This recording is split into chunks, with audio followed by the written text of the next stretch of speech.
Hey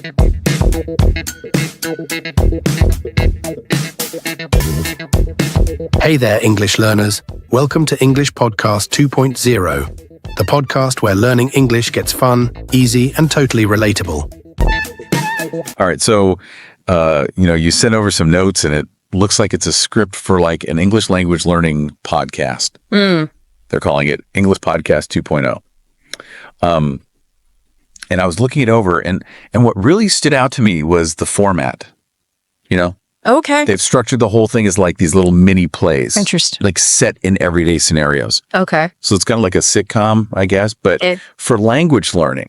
I see. What are your thoughts on this approach? Well, it's really quite clever, I think. Yeah. This is what's called an immersive approach. Right. And it can be incredibly effective. I can see how that would be. Instead of just memorizing, vocabulary lists, you're actually hearing the language used naturally in situations that people can relate to. Yeah. Like a morning routine or, going to the grocery store. Right. It's almost like learning by osmosis. Yeah. And I was skimming through the script, and I noticed that there's a clear emphasis on pronunciation. Phrases and expressions, like everyday expressions. So it seems like they're hitting all the key elements you need for language acquisition. Yeah. But I'm wondering, do you think maybe something's missing with this approach? Like what? Like maybe grammar. That's true. That's a good point. It's not explicitly mentioned in the script. Right. Now, immersive learning is fantastic for building vocabulary and fluency. But to really master a language, you also need a solid understanding of grammar. Right. Of course. So it's possible that they weave it in subtly throughout those scenarios. Okay. Or maybe they have, separate grammar modules somewhere else in their program. That makes sense. But yeah, it's a good point to consider. Yeah. Because no single method is perfect. Right. And a well-rounded approach often incorporates different techniques. I agree. So this script we have here, it's broken down into 4 scenes. Okay. Morning routine, exploring New York, shopping for groceries, and evening relaxation. That's fun. Each one takes place in a different setting, tackles, different aspects of language. So let's start with that first scene, morning routine. What jumps out at you about that one? Well, they kick things off with something that I think everyone can relate to. Okay. Waking up. Of course. The hosts, Liam and Emma, they start with a simple exchange. Did you sleep well? Right. And it seems almost too basic, right? Yeah, I can see that. But, mastering these everyday pleasantries is absolutely crucial for being able to communicate confidently. It's like the foundation of any conversation. Exactly. Exactly. And then right after that, they jump right into pronunciation practice. Oh, wow. The script actually encourages listeners to repeat the phrase, I had a dream, Okay. slowly and clearly. I see. It might seem a little repetitive, but that's kind of the key, isn't it? It is. Building that muscle memory for the sounds. Absolutely. Repetition is essential for language learning. It helps those neural pathways get solidified, and then those sounds start to feel more natural over time. Right. Think of it like learning a musical instrument. You wouldn't expect to just play a concerto flawlessly after just one practice session, right? Right. Language is similar. It requires consistent, focused practice. I like that analogy. Okay, so after they wake up, Liam and Emma, they move on to breakfast. Okay. And there's this one word choice that really stood out to me. They use the word crisp to describe the autumn air. Crisp. I love that word. It's so vivid and sensory, don't you think? Yay. You can almost feel that cool air just by hearing the word. Well, what I find interesting here is that they use sensory language. Yeah. It's not just about defining a word, it's about connecting it to an actual experience. That's a good point. By describing the air as crisp, they're not just teaching vocabulary. Right. They're actually evoking a feeling, a memory, a sensation. And that makes it more memorable. Yes. And it creates this deeper connection to the learning process. Right. So you're not just learning the word, you're practically tasting it. Exactly. Okay, so let's move on to scene 2. Exploring New York. This is where English Podcast 2.0 gets a little more adventurous. Well, they take us on this stroll through Central Park, complete with, colorful leaves and even the sounds of a street musician playing saxophone. So they're bringing in those cultural elements specific to New York. Exactly. Right. And that's where I think the immersive aspect really shines. Yeah. They're not just teaching language, they're giving you a glimpse into a different way of life, a different culture. Right. And for someone who's learning English, especially if they're from a different country, that can be really valuable. It's like taking a mini vacation. That's a great way to put it. Built right into your language lesson. I like it. Now, the phrase that they highlight in this scene is, I love it. Emma says this when she spots the saxophone player. Okay. It's a very natural, enthusiastic way to express yourself in English.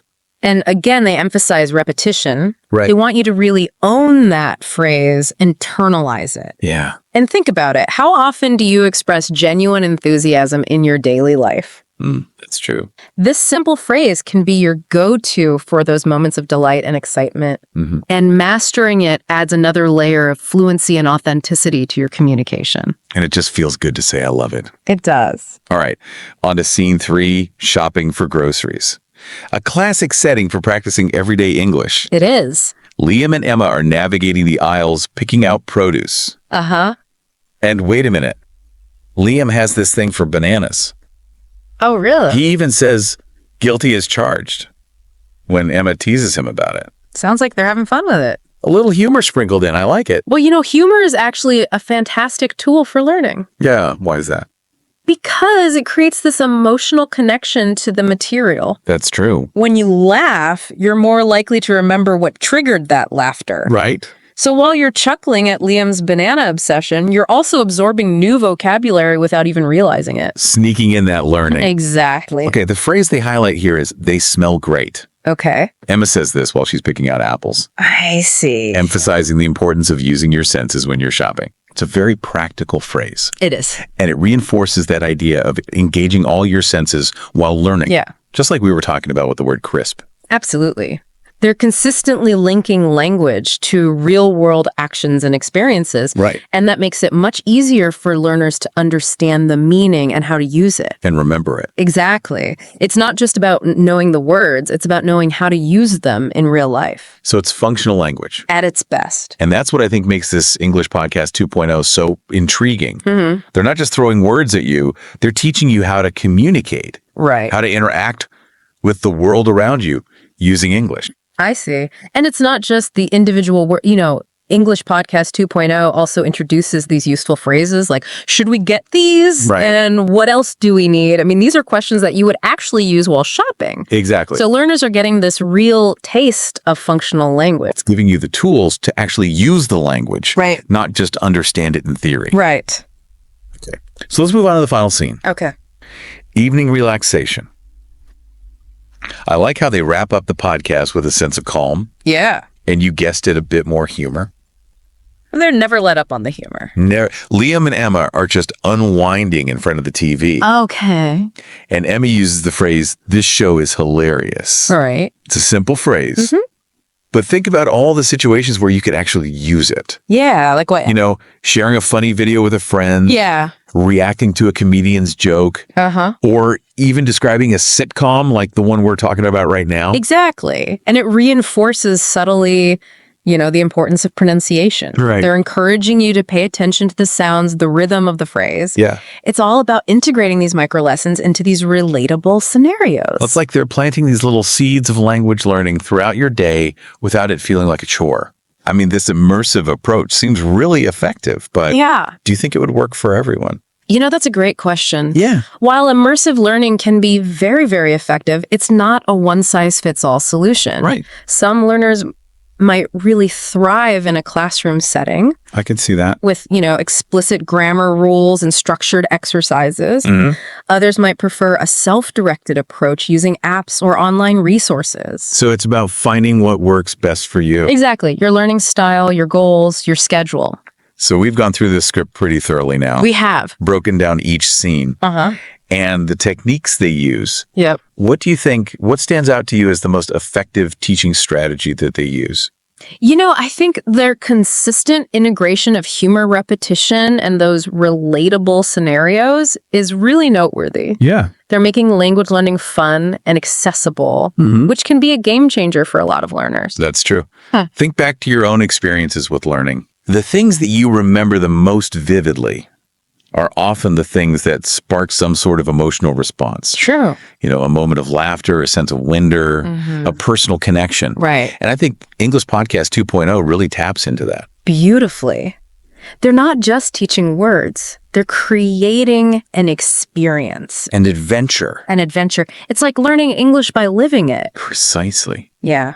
And that's a powerful concept. It is. Think about the skills that you use every day in your own life. Yeah. Could you find ways to practice those skills in a more immersive, engaging way?